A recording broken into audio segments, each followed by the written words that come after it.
Sangiphinde ngabona zophana-ke iy'ndaba-ke ey'thintana-ke nozalo ngiyazi ukuthi niyayibuza niyayiphendula ukuthi engabe-ke kuzokwenzakalani-ke kuye laphana-ke uNjeza. But before singene-ke kulolu daba bengicela laphana ukwamukela ngubingelele kwi-channel yethu-ke i-CNews. Bengicela lapha-ke ungakhohlwa ukusubscribe uphinde uklike i-notification bell kuyo-ke i-channel yethu-ke i-CNews. If ufuna ukuhlezi updated ngey'ndaba-ke ey'thintana-ke nama-latest teaser-ke awo laphana-ke uzalo.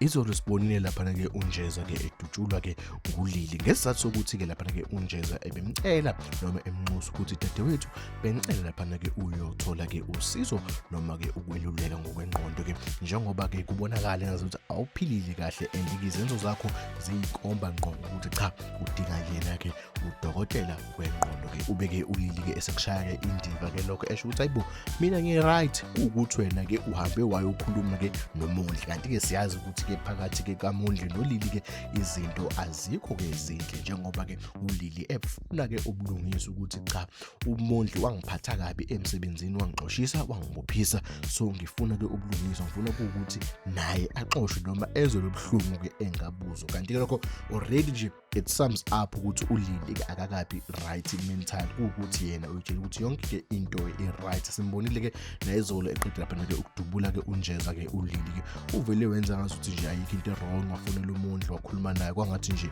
it was just a normal day, but-ke there's a lot going on. But-ke engakutshela iy'ndaba ezimnandi ukuthi-ke uNjeza angeke ashone, yabo iy'ndaba-ke ezinhle-ke lezo. Ngiyacabanga ukuthi nawe ofuna ukuzazi ukuthi kuzokwenzakalani ngaye laphana-ke uNjeza uzoya laphana-ke esibhedlela bezame lapho umcwaninga-ke odokotela and ulili usazoqhubeka-ke ahluphe, kusazofika isigaba lapha-ke ulili-ke khona ahubhe khona-ke unyawo ngesizathu sokuthi ufuna-ke ubulungiswa ezwazi ukuthi unyawo wayengamanye noma wayeyingxenye lamaphoyisa abophisa-ke laphana-ke ulili. And then-ke iy'ndaba-ke ey'shisayo ukuthi-ke kuzofika laphana-ke i-character entsha next week ebengangakhuluma ngayo.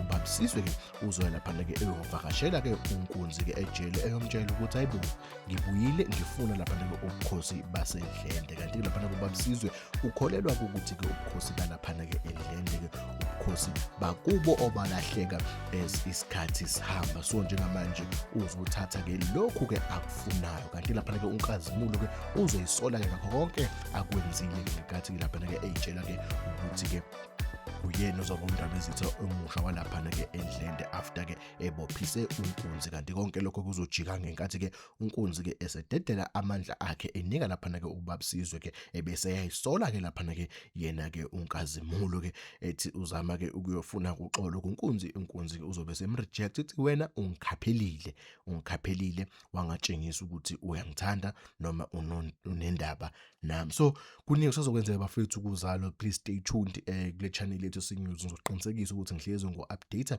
ngawo wonke ama-latest teaser-ke noma okuzokwenzeka khona lapha kuzalo. But-ke abathanda laphana-ke uNjeza abakhululeke bededele igazi ukuthi cha akukho kuzokwenzeka olubi kuye laphana-ke uNjeza. Sisazombona nje uNjeza khona laphana eskrinini sozalo noma ngithi khona laphana ku-SABC1. So bafethu ngicela ukuqhudelana-ke ividiyo yethu namhlanje-ke ngizophinde ngikubuyele nezinye-ke iy'ndaba-ke ey'thintana-ke nazo laphana-ke uzalo.